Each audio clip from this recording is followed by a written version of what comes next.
Et voilà, bonjour. J'espère que là, ça va aller. J'espère que j'ai réussi à partager le lien de la vidéo.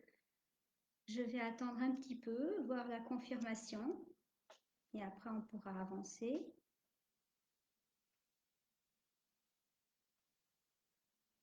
Allez.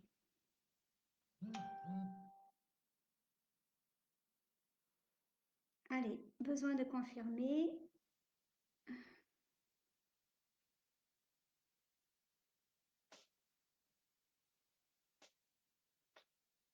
Allez, est-ce qu'on peut juste me dire OK si c'est bon? Merci. Allez. Alors, on va attendre juste 2 petites secondes. En attendant, je vous demande de partager, s'il vous plaît, si vous pouvez, par rapport au sujet dont je vais traiter là pendant 1 heure. Euh, J'essaye de voir si je peux être sûre que c'est OK.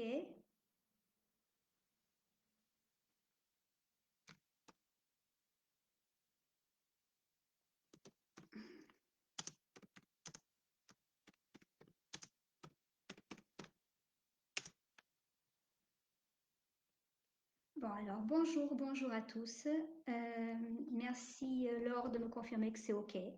Moi, dans un premier temps, je vais vous me présenter. Je m'appelle Anna-Paule Bruer. Donc, je suis infirmière diplômée d'État et je suis praticienne holistique. Et donc, je viens là aujourd'hui par une invitation faite par Laure, c'est Histoire de Fées, qui m'a invitée à participer à ce salon de bien-être virtuel auquel je participe avec beaucoup d'amour. Merci pour l'invitation.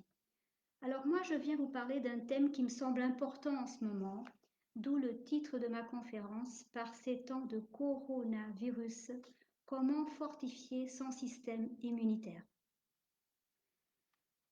Comme vous le savez peut-être, votre système immunitaire fonctionne 24 heures par jour pour vous protéger des bactéries infectieuses, pour les virus, pour les parasites et les micro-organismes qui causent donc les maladies, causent des souffrances et la mort. En général, votre système immunitaire fait un travail notable en vous défendant inclusivement, en aidant dans le combat donc du cancer et même des maladies graves. Mais des fois, il rate, il n'est pas très efficace. Quelque chose de nocif l'envahit avec succès et vous rend malade. Alors, là, je vais vous donner un petit peu les items de quoi je vais parler. Étant en période de pandémie en ce moment, la pandémie du coronavirus, j'ai cherché des réponses avec des recherches scientifiques sur le système immunitaire de manière à vous faire un petit résumé sur ce qui, à mon avis, me semble important en ce moment. Alors n'hésitez pas de mettre en commentaire, s'il vous plaît, moi j'y arrive pas, mais partagez ma vidéo avec vos amis, même sur mon profil, parce que moi j'y arrive pas. Mais n'hésitez pas à me laisser votre commentaire en dessous, je répondrai en temps et en heure. Je informe aussi que je fais des soins en présence ou à distance pendant ce salon et encore aujourd'hui et demain, sous une donation libre de votre part si vous le souhaitez à la fin de cette conférence. Pour cela, il faudra juste me laisser votre contact de la manière que je le demande sur l'événement. Alors avant de traiter des thèmes comme comment le Reiki peut aider quelqu'un dans une maladie oncologique ou comment ça va vous aider, ou alors si vous souffrez de dépression, si vous souffrez d'une solitude ou si vous souffrez aussi d'angoisse, comment que ça peut vous aider, comment qu'on va fortifier notre système immunitaire et aussi on parlera de conduite à adapter pour maintenir notre corps et notre esprit interliés pour que le tout fonctionne. Et pour finir, je vous dirai comment le Reiki diminue le stress et stimule la réponse immunitaire, aidant dans le combat des virus, des bactéries de tout type et de tout type de maladies. Voilà. Alors, mais pour ça, je vais vous faire un petit rappel. le Reiki est défini comme l'énergie cosmique qui est derrière toute forme de vie, l'énergie de vie, et qui est appelée de manière différente dans toutes les cultures. Donc c'est Reiki au Japon, Chi en Chine, Prana en Inde, lumière pour les chrétiens et bioénergie pour les scientifiques. La pratique du Reiki a été reconnue par l'Organisation mondiale de la santé comme une thérapie complémentaire implantée dans des unités de soins, dans des hôpitaux, dans différents pays d'ailleurs, et en insistant pour dire que le Reiki fonctionne comme un complément donc de médical et en aucun cas il ne vient substituer un traitement médical. Hein. Ça ne fonctionne qu'en complément médical. Alors, comment le Reiki peut aider quelqu'un avec une maladie chronique? Je vais être très succincte et faire une synthèse parce qu'il y aurait beaucoup de choses à parler et on pourra le traiter futurement. Si quelqu'un a besoin de parler plus de détails, il pourra toujours me contacter par téléphone, je suis là. Par mail, je suis toujours prête à répondre. Hein. Alors, les maladies, quelles qu'elles soient, présentent pour nous donc une désharmonie, du moins dans la pratique énergétique et dans la pratique énergétique et holistique. Même malgré leur intensité différente ou effets différents, que l'on soit face à une simple maladie comme un rhume ou face à une maladie chronique, donc il y a toujours une désharmonie au niveau du corps. L'état général, l'humeur, votre humeur d'esprit, la façon de gérer les situations et même votre propre volonté de vous soigner hein, intervient dans votre réaction à la maladie. Dans le cas d'un cancer, vous pouvez recevoir du Reiki et vous pouvez même vous former au Reiki. C'est à nous, maîtres enseignants, d'évaluer, d'être capable d'évaluer votre état de déshydratation et si votre cœur et votre âme est suffisamment en équilibre pour cela. Et que vous compreniez ce que la pratique est et que celle-ci n'est pas une promesse de guérison. Si vous vivez par exemple une maladie en ce moment oncologique, vous pouvez régulièrement recevoir des soins de Reiki, avant et après la thérapie de la chimio, par exemple. Ça vous aidera, oui, ça vous aidera. Et ça vous aidera comment? En maintenant les niveaux de réaction, donc la réaction de votre corps, d'une manière beaucoup plus efficace lors de la chimiothérapie. Ça va vous fortifier. Aux États-Unis, en Angleterre, c'est utilisé donc avec beaucoup d'efficacité. Comme toute thérapie et surtout en tant que traitement complémentaire dans les unités oncologiques pour réduire la douleur, par exemple, et les effets collatéraux du traitement.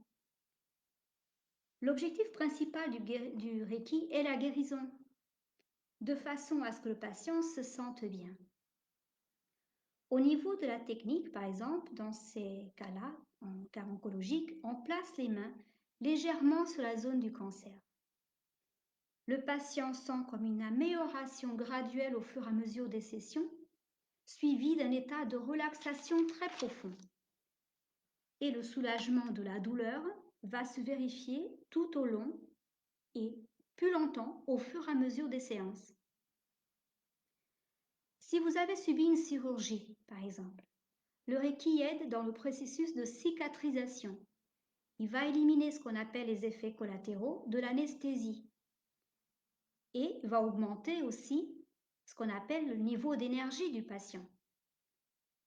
Dans les traitements de chimiothérapie ou de radiothérapie, vous avez aussi l'abolition et donc ça va enlever, donc ça va éliminer les vomissements et les nausées qu'on sait qui sont souvent présentes hein, et augmente la force, la capacité du patient à supporter les séances suivantes. Je vais vous parler aussi en gynécologie. Donc, dans la section de la gynécologie, donc, dans un hôpital, par exemple, j'ai lu aussi que, et c'est prouvé hein, dans certaines revues scientifiques que je lis dernièrement là-dessus, donc, aux États-Unis, les femmes recevant du Reiki nécessitent beaucoup moins d'analgésiques. Dans ce que j'ai pu lire et dans les études les plus récentes, le cancer a été réduit de presque 2 ans chez les enfants, par exemple, qui présentent la maladie, donc lymphome d'Hodgkin. Donc voilà, ça c'est la première partie que je voulais aborder avec vous dans ma conférence, hein. Et maintenant, donc si vous voulez, vous pouvez me poser des questions, je répondrai au fur et à mesure, hein, du temps qui me restera. Mais là, je vais vous parler donc des conduites saines pour maintenir notre pensée, notre corps interliés. Parce que si on n'est pas bien dans notre tête, notre corps, il nous le transmet à l'intérieur. Je suis très bien placée pour le savoir. Donc moi-même ayant été diagnostiquée avec une spondylarthrite ankylosante en 2004, parce que je surmenais mon corps, parce que je me souciais de trop, parce que j'étais quelqu'un de très angoissé, je déprimais de temps en temps aussi, eh bien, j'ai développé cette maladie. Et grâce à la prise de conscience et à ma force de vaincre celle-là, et de me dire qu'il y avait des choses merveilleuses dans la vie à vivre, j'ai récupéré ma pathologie. Voilà. D'ailleurs, vous pourrez le voir si vous voulez, ou le lire. J'ai un livre qui s'appelle donc Les secrets de la vie qui m'ont guéri. Vous pourrez le procurer sur Rakuten avec mon nom, ou alors me téléphoner ou me demander par mail, je vous le céderai volontiers. Alors maintenant, parlons des conduites saines pour maintenir notre pensée et notre corps interliés. Le mieux, et ce qui est le plus apte pour un style c'est d'avoir un style de vie sain, hein.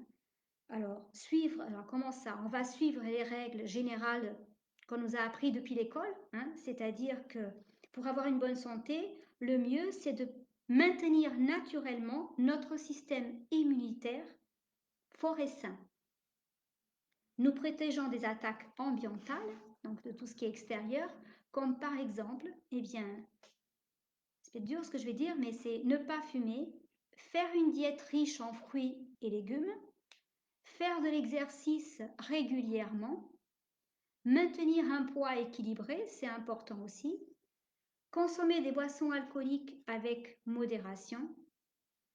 Très important de plus en plus, c'est de bien dormir, prendre des mesures pour éviter les infections, comme par exemple se laver les mains souvent, fréquemment, et même bien cuire la viande. Et surtout donc, réduire le stress. Notre médecine actuelle reconnaît la relation intime entre notre pensée et le corps. Des maladies comme les douleurs de l'estomac, l'urticaire et même des maladies cardiaques sont dues souvent à des effets du stress émotionnel. Malgré le défi des scientifiques d'étudier la relation entre le stress et la fonction humanitaire, on arrive encore dans une société où les gens, presque plus que la 60%, pour ne pas être méchante et dire 80%, souffrent de cette grande maladie qu'est le stress. Le stress, de mal vivre, de se sentir mal aimé, d'être seul, pas entouré. Alors, vous êtes seul, vous souffrez de solitude,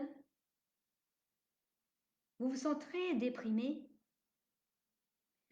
Vous savez, des psychologues, dans ce champ que nous on appelle la psycho-neuro-immunité, montrent que l'état d'esprit affecte l'état de la santé donc de la personne, santé physique, émotionnelle. Et déjà entre 1982 et 1992, ces mêmes scientifiques ont découvert que l'immunité des étudiants, par exemple nos étudiants, diminuait tous les ans. Et surtout, leur stress était élevé, et moi je dis même qu'il est encore élevé, 3 jours avant chaque évaluation. Ils avaient moins de cellules, les cellules qui combattent les maladies et les infections virales. Ils arrêtaient donc presque de fabriquer ce qu'on appelle l'interféron. Interféron, c'est cette substance qui augmente notre immunité. Et donc à long terme, le stress peut vraiment dévaster tous nos systèmes immunitaires. Dans le cas où vous avez, ou si vous, dans le cas où, par exemple, on a découvert que l'isolement social, et qu'on en parle tellement en ce moment, et le sentiment de solitude rend et diminue l'immunité des élèves, pardon, augmente et accentue et diminue l'immunité des élèves, il faut retenir de cela, par exemple, que les liens sociaux sont importants. Les liens sociaux, le fait d'être auprès de sa famille, le fait d'avoir des amis, peut bénéficier la santé quotidiennement, de la simple guérison d'un rhume à une maladie grave, et même d'une récupération d'une chirurgie. Alors, je regarde juste l'heure, que je ne vois pas trop, parce que je sais que c'est beaucoup de contenu que j'ai à dire, donc voilà, mais je vais essayer de faire court. Il faut valoriser les bons amis. Même peu d'amis intimes peuvent aider quelqu'un à se sentir connecté et à se sentir fort, moins seul. Du moins les amis qui savent ce que c'est qu'avoir une santé et la préserver et qui nous donnent des bons comportements à suivre, comme par exemple manger à des heures régulières, c'est très important, dormir et pratiquer une activité physique. Les bons amis aident aussi à réduire le stress des événements négatifs. Voilà, donc c'est un peu ça que je voulais donc vous donner comme conseil par rapport à l'immunité. Alors, pour conclure, le Reiki diminue le stress et stimule la réponse immunitaire, aidant dans le combat aux virus, bactéries et tout type de maladies. Là, je vais vous parler plus dans la thérapie en elle-même. La confirmation scientifique, parce que vous savez, quand on parle de Reiki, souvent, les gens ne savent pas trop ce que c'est, et tant que ça reste dans le domaine du non perceptible et non justifiable au niveau scientifique, les gens ont du mal à se dire et à la croire comme une thérapie complémentaire très efficace et très complémentaire de nos traitements médicaux. Mais donc là, la confirmation scientifique commence à consolider maintenant, dans les jours d'aujourd'hui, que le Reiki peut agir en prévention. Il peut agir en prévention et en complication des maladies chroniques, et puis dans des cas que je suis en train de me souvenir, comme des cas concrets dans les diabètes aussi. Ça marche très bien. Il y a comme une augmentation des lymphocytes qui sont responsables, donc, comme on sait, dans la défense de l'organisme, donc à des éléments extérieurs. Ce résultat éloigne maintenant l'idée que le succès du traitement soit un résultat juste dû à une suggestion psychologique. Voilà, on commence à pouvoir prouver que la thérapie Reiki donc a son rôle à jouer dans la santé.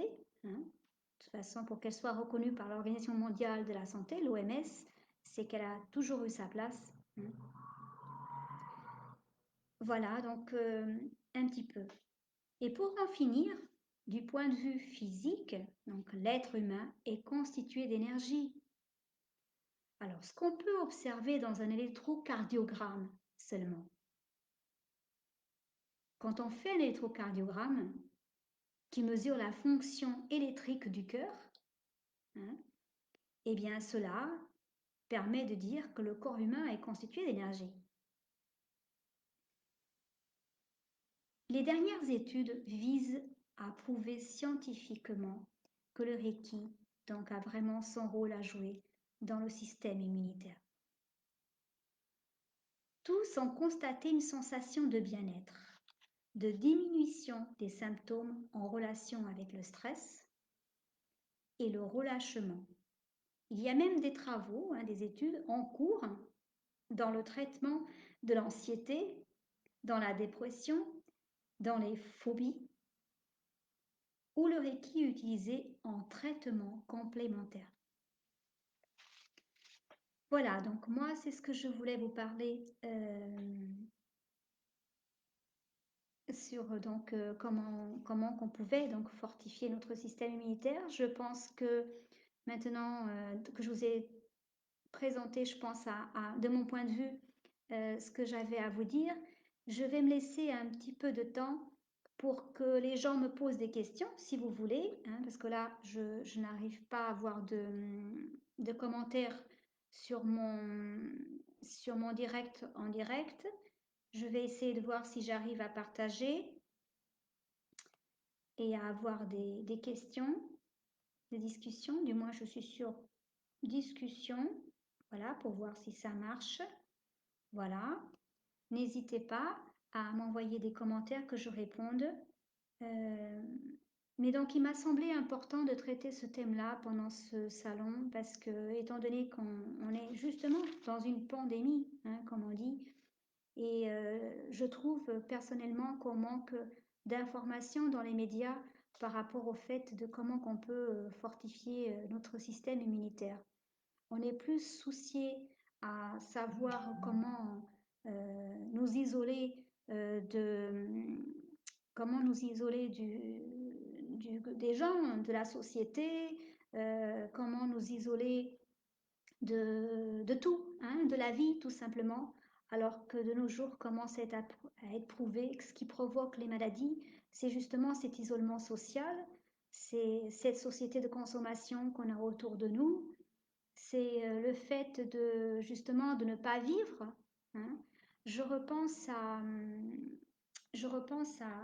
ce que j'ai dit tout à l'heure par rapport aux étudiants. C'est quelque chose que moi je constate que, par exemple, en ayant moi-même mes propres enfants, je constate qu'eux aussi sont très stressés, toujours très anxieux. Et de dire et de savoir que le fait qu'ils soient stressés et anxieux donc, va préjudicier, va apporter préjudice à leur santé et de rester inactive face à ça, c'est pas possible tout simplement.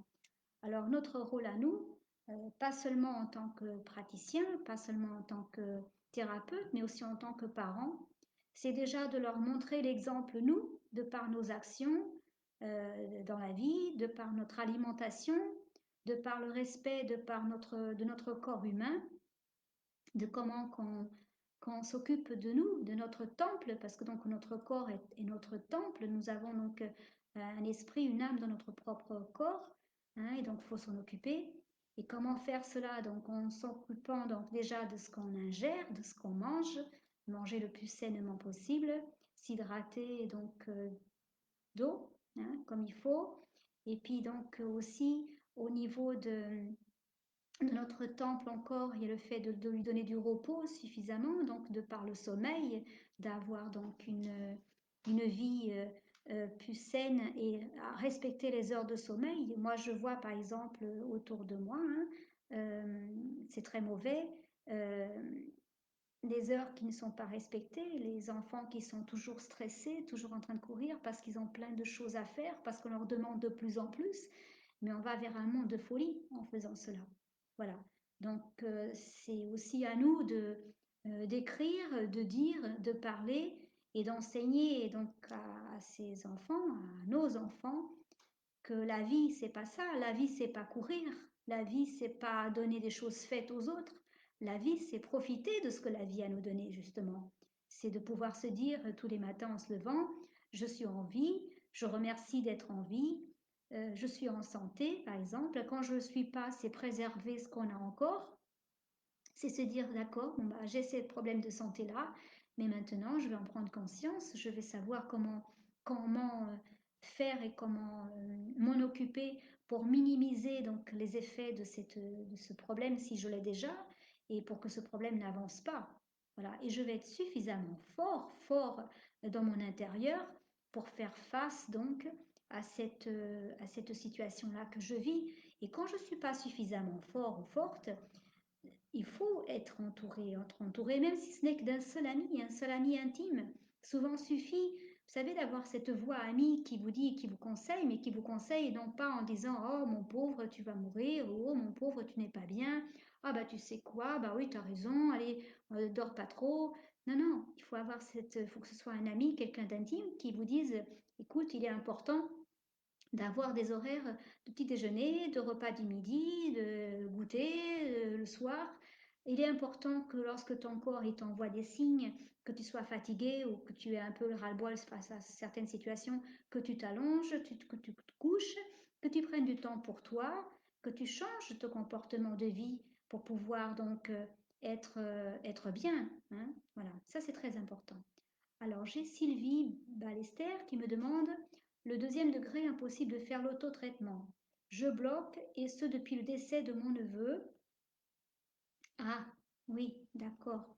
Le deuxième degré. Alors, pour ceux qui ne savent pas, le deuxième degré de Reiki, donc c'est quand on devient praticien. Donc, c'est que donc le premier, on se soigne soi-même, on se donne de l'auto-soin donc à soi-même. Et le deuxième, donc, c'est donc qu'on va aussi le donner aux autres. Alors, pour répondre à Sylvie, le deuxième degré impossible de faire l'autotraitement, je bloque et ce depuis le décès de mon neveu. Oui, certainement, là, comme tu le dis, Sylvie est très bien, tu dis que je bloque. Donc, il y a un blocage, oui, un blocage par rapport à ce décès de ton neveu. Peut-être que tu es contrarié, peut-être, je ne sais pas, si tu lui donnais des soins à lui, est-ce que tu as eu l'opportunité de lui donner des soins à lui avant qu'il décède? Parce que si tu as eu l'opportunité de lui faire des soins et si malgré ça il est parti, peut-être que dans ton fort intérieur tu n'as pas accepté. Voilà, donc c'est des choses très spécifiques. Je peux répondre en fonction de ce que tu me dis là. Donc, essaye de me répondre en commentaire. Et si c'est ce cas-là, donc si jamais tu as donné du Reiki à ton neveu avant qu'il décède, peut-être que pour toi, tu te dis que c'est une défaite, alors que je peux te dire que c'est pas d'être une défaite. D'après ce que j'ai pu lire et donc les réunions que j'ai avec d'autres collègues à moi, c'est que donc la seule chose que tu aurais pu donc dans ce cas-là euh, faire, c'est que tu auras juste facilité le passage vers un autre monde d'une manière beaucoup moins douloureuse et beaucoup plus belle. Parce que donc le deuxième degré de Reiki et le premier, auquel qu'il soit, ne fait que donner de l'amour et de la lumière et d'atténuer la douleur et d'alimenter l'esprit avec des bons souvenirs et des bonnes choses. Donc, s'il te plaît, si c'est ça, euh, prends ton temps. Ce temps-là est nécessaire aussi, mais il faut que tu recommences tes autotraitements parce que l'autotraitement est quelque chose qui va te permettre de te traiter. Et toi, tu as là un outil très grand entre tes mains parce que ce qui est bien aussi dans le deuxième niveau, c'est qu'on a des outils, on appelle ça des symboles sacrés qu'on active et qu'on peut travailler donc sur soi pour traiter beaucoup de choses. Hein. Voilà, j'espère avoir répondu à ta question, Sylvie. Hein. Voilà. Euh, N'hésitez pas si vous avez d'autres questions. Donc, j'ai le temps. Hein, donc, je suis en ligne jusqu'à 18 h. Il est 17 h 24. Sur ce, je continue donc sur ce que je disais tout à l'heure.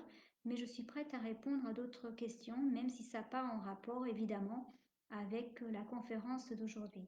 Donc, si vous voulez aussi essayer donc un soin de Reiki que vous ne connaissez pas, si vous voulez recevoir donc un soin à distance, si vous êtes loin de là où je suis en ce moment, vous savez que vous pouvez me contacter. Donc, je vais vous mettre le numéro de téléphone là en dessous tout de suite, ou par téléphone, ou alors vous pouvez aussi me contacter par email, ou alors aussi vous pouvez me contacter par messagère et je vous envoie du Reiki à distance. Donc, on peut faire du Reiki à distance, qui est aussi efficace hein, que d'être en présence, hein, pareil. Hein. Voilà.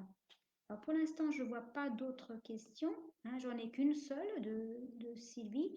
Si jamais je c'est pas vrai, s'il vous plaît, hein, écrivez-le et je reviens dessus au fur et à mesure. Hein. Voilà, donc j'étais alarmée tout à l'heure. Je parlais donc des effets du stress et du stress, oui, et de la course de la vie. Donc pour nos étudiants, pour nos enfants, donc qui sont étudiants collège, lycée, universitaire, et qui sont universitaires, ces jeunes adultes qu'on voit de plus en plus courir et on se dit pourquoi qui court autant, hein, pour justement, pour rien. Voilà, pour rien. Il faut pas trop courir. Il faut faire les choses, évidemment, mais il faut avant tout se protéger et pardon, et se préserver. Voilà, surtout se préserver, hein. Notre, notre plus grande bataille est de conserver le capital vital que nous avons tous en soi. Je me tourne comme ça parce que je cherche quelque chose à me mettre sur les épaules parce que j'ai un petit peu froid. Je vous laisse 2 minutes que je vais chercher quelque chose à me mettre sur les épaules. Voilà, parce que je parle, mais entre-temps, j'ai un petit peu, il fait un petit peu frisquet, alors ça coûte rien de mettre une petite veste. Voilà, je suis beaucoup mieux. Et puis comme ça fait beaucoup plus cool, hein. Voilà. Euh, donc j'étais en train de dire que ce qui est important et ce qui est très très vital, c'est de conserver donc notre capital vital. Vous savez, nous naissons tous avec un petit bagage, hein, quand on a un bagage. C'est comme si on avait plusieurs pièces du puzzle. Et au fur et à mesure que les années donc passent, eh bien ces pièces-là, donc il y en a de temps en temps qui deviennent déjà bien utilisées, on voit presque plus la couleur. Et puis des fois, il nous arrive même de perdre une pièce, hein. Voilà. Et ben, le corps humain, c'est pareil, hein. Le corps humain, je ne dis rien là qui semble mauvais, parce que donc, comme je l'ai expérimenté aussi, donc je suis bien placée pour le savoir. Donc le corps humain, ben, il arrive qu'on perde une pièce. Mais ce qui est important, c'est que lors de l'avoir perdu une de ces pièces, qu'on conscientialise, qu'on se prenne, on se rende compte de ce que justement la chance qu'on a de savoir qu'on peut aussi agir sur notre santé et sur notre système immunitaire. C'est vraiment très très important. Moi, souvent, je suis peinée, donc j'ai de la peine quand je vois, même autour de moi, hein, dans ma propre famille, et je suis sûre qu'ils se reconnaîtront quand je vais parler de ça, quand je vois que j'essaye de parler autour de moi et qu'on ne m'écoute pas. C'est-à-dire que je vois des choses que j'ai faites quand j'étais jeune aussi, hein. Moi, j'ai couru et je me suis créé donc une maladie, hein. Eh bien, maintenant, j'aimerais donc essayer, et ma vie donc professionnelle consiste à montrer aux gens comment faire pour ne pas tomber malade. Voilà, c'est pas des miracles, pas du tout. Vous savez, dans la médecine ancienne déjà, on disait que nous sommes notre propre médecin. Et c'est vrai, c'est ça. C'est le fait d'être dans la vie quelqu'un de calme, de serein, quelqu'un qui a conscience de ce qui se passe autour de lui, de ce que nous pouvons voir autour de nous, de ce que nous pouvons sentir autour de nous, de faire les choses aussi avec beaucoup d'amour, beaucoup de conscience, de, de vouloir euh, aider les autres aussi, pas s'aider soi-même, mais de vouloir aider les autres. Eh bien, tout ça fait qu'on s'enrichit énormément. Et moi, ça m'amène à dire que comme le corps humain est un corps aussi qui a de l'énergie, parce que comme je vous l'ai dit tout à l'heure, et je me répète un petit peu, mais c'est pas grave, hein, faut pas qu'on pense juste que c'est du côté psychologique que le Reiki agit, mais je vous redis à nouveau, un électrocardiogramme, c'est une manière d'observer donc et de la mesure et la fonction du cœur, hein, c'est l'enregistrement du cœur, voilà. Et donc le fait de savoir qu'on est un corps donc énergétique permet aussi de savoir comment préserver pour pas trop consommer ce que nous avons en tant que capacité vitale. Et pour faire ça, ben, on en revient à mon titre du début, hein, comment fortifier notre système immunitaire, hein, surtout en ce moment en période de coronavirus, hein. Mais quand on parle de coronavirus, on parle de grippe parce qu'on est en période hivernale. Voilà, il y a toutes ces maladies-là, hein. Il n'y a pas que le coronavirus, hein. Le coronavirus aussi donc, atteint énormément les gens qui sont souvent démunis, démunis déjà affaiblis par une maladie, démunis par une baisse d'immunité. Et donc voilà, donc c'est à nous aussi de savoir ce qu'on ingère, comment qu'on traite, comment qu'on respecte. Puis est-ce qu'il y a aussi le côté du respect de son corps, de son temple, et comment qu'on fait pour le préserver. Voilà. Alors, je vois que pour l'instant, j'ai pas beaucoup de questions. Je, je vais continuer donc à parler donc parce qu'il me reste encore du temps, hein. Donc j'ai choisi ce thème-là parce que donc il est d'actualité. Comme vous le savez, donc je travaille beaucoup donc le Reiki et j'enseigne le Reiki ici dans le département de Languedoc-Roussillon. Euh, et, et je suis de plus en plus sensibilisée et atteinte d'une manière personnelle de par les choses environnementales et ce qui se passe autour de nous. Et donc, je suis très, très ouverte à, dès qu'on m'invite, comme là, le salon donc, qui m'a invitée aujourd'hui, euh, je suis toujours très ouverte quand il s'agit de parler de choses qui ont à voir avec notre psychologique et notre corps et qui peuvent d'une manière ou d'une autre changer la vie et la routine d'un être humain, hein. Voilà. Je vais juste regarder là sur mon téléphone parce que des fois j'arrive plus accès sur mon téléphone en même temps à des questions alors que sur mon ordinateur en direct, j'arrive pas trop à voir les questions en direct.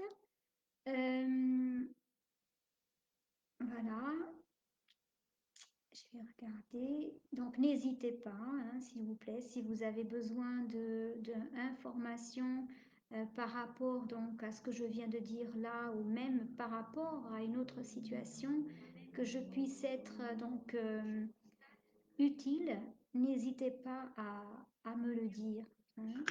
Voilà. Alors voilà, je vais juste faire ça, ça va être mieux. Voilà. C'est plus facile comme ça. Je pense que je pourrais. J'arrive à partager. Alors, je suis en train de voir. J'ai aussi donc quelqu'un qui m'a posé une question en me demandant que pensez-vous des produits donc de tout ce qui est alimentation alors industrielle, non, de tout ce qui est surgelé. Oui, alors ça c'est une question vraiment qui est très, comment dire, hop, pardon, qui est très donc à contresens hein, de ce que je viens de dire, hein, parce que donc, comme vous le savez, c'est vrai que, bon, après, ça a à voir avec le thème de la conférence d'aujourd'hui, parce que plus on est pressé, plus on court, parce que pour quelle que soit la raison, eh bien, c'est vrai que les plats surgelés, les plats déjà qui sont préparés d'avance, sont faciles à faire chauffer au micro-ondes, hein, pourquoi pas. Ça m'arrive aussi, ça m'est déjà arrivé, maintenant de moins en moins, mais c'est vrai que des fois ça dépanne. Eh bien, je dirais donc pour répondre que donc évidemment c'est comme tout aliment, hein, plus les aliments euh, euh, que tous les aliments que l'on consomme donc souvent dans les plats surgelés ont ce qu'on appelle des conservateurs, donc des choses qui permettent de conserver l'alimentation plus longtemps donc dans ces emballages-là. Donc forcément, si vous le consommez de temps en temps, comme on mange quelque chose qui n'est pas bon à prendre tous les jours de temps en temps, c'est pas préjudiciable, c'est pas grave. Par contre, si votre base alimentaire consiste dans des produits déjà préparés d'avance et congelés et qu'on mange que ça, bien sûr, vous allez avoir des carences au niveau des nutriments. C'est pas bon pour la santé, hein. Alors vous savez, avec là dernièrement les nouvelles et depuis cette vague dans laquelle on a été pris depuis mars, eh bien, ça a justement mis en valeur l'importance qu'on consomme des aliments de plus en plus frais. Il y en a même qui ont été jusqu'à planter des légumes dans leur propre véranda s'ils n'avaient pas de pavillon, dans une jardinière. Et c'est vrai que c'est pas mal pensé, parce qu'au moins vous savez ce que vous consommez, c'est beaucoup plus naturel. Et ça va de soi encore. Ça a à voir aussi avec donc le fait que notre corps est un temple. Tout ce que vous ingérez par votre corps, tout ce que vous alimentez votre corps, eh bien, si c'est de bonne qualité, Hein, c'est comme tout, hein, ce sera, vous aurez une bonne réponse. Si vous consommez des choses qui sont mauvaises, comme l'alcool, les gens qui consomment beaucoup d'alcool, eh bien, vous n'allez pas avoir une réponse positive en retour et vous allez avoir des carences alimentaires. Donc non, je ne suis pas en faveur, comme me demandait donc Carole, je ne suis pas en faveur des aliments surgelés. Voilà. Ça peut dépanner, mais pas tout le temps. Hein. Alors attendez, parce que je reçois des clics, clics, clics, clics, ça sonne de partout. Je vais regarder, voir si j'ai d'autres questions. Voilà. Alors, je vais aussi donc, avant, on arrive bientôt donc à la fin de la conférence, mais bon, il reste quand même encore quelques minutes pour donc faire un petit résumé de tout ça. Hein. Euh, notre système immunitaire est notre bagage pour la vie. C'est quelque chose que donc on a à notre naissance, qu'on apprend à entretenir le long de notre croissance et qu'après donc avec l'âge commence à être un petit peu moins efficace. Donc c'est à nous d'en prendre soin comme on prend soin d'une plante dans un vase. Voilà. Il faut être au contact du soleil. Quand il fait nuit, il faut savoir dormir. Il faut l'alimenter de choses saines et propres. Il faut bien s'hydrater. Voilà ce que je pourrais vous dire donc par rapport à tout ce qu'on avait à développer aujourd'hui. Je vous remercie donc de m'avoir écouté. Donc j'en profite aussi dans un premier temps pour remercier Laure, Histoire de Fées, pour m'avoir invité à ce salon virtuel. Souvent, je ne peux pas participer à tous ces salons que je trouve extraordinaires parce que je ne suis pas toujours sur Perpignan. Donc, je suis thérapeute ici à Perpignan, mais je suis maintenant, pendant quelques temps, je suis à Lisbonne aussi. Donc, je suis 15 jours en France et 15 jours au Portugal dernièrement. Et donc là, dès que j'ai une opportunité, je suis là. Voilà, donc n'hésitez pas. Mon contact, vous l'avez. Je suis disponible pour d'autres questions. Tout ce que je travaille et que je fais, c'est donc basé sur un travail personnel de par mon vécu. Je n'invente rien. Je consulte beaucoup toutes les études scientifiques de par ma formation. Et donc, mais je ne conçois pas la vie, ni vivre le jour sans que notre corps soit donc considéré un temple duquel je prends soin, sans que je ne conçois que le psychologique n'est pas lié au physique, les deux sont interliés. Et de plus en plus, donc, des études scientifiques sont menées pour prouver que donc dans la thérapie Reiki, parce que c'est surtout de celle-ci que j'ai parlé aujourd'hui, entre autres, elle est de plus en plus considérée ce qu'on appelle une thérapie complémentaire. Loin de là de la remplacer par la thérapie médicale. Il est hors de question donc d'arrêter les médicaments pour remplacer par la thérapie Reiki. C'est des thérapies complémentaires. Voilà. Je vais conclure cette conférence en lançant un appel aux jeunes. Et quand je parle des jeunes, je vais me mettre entre les 12 et 25 ans d'âge. S'il vous plaît, mes mots ne sont pas des mots justes, mes mots ne sont que des mots d'expérience, des mots de vécu, des mots de ressenti. La vie est trop importante et votre capital vital est trop important pour que vous passiez à côté de ce qui est beau.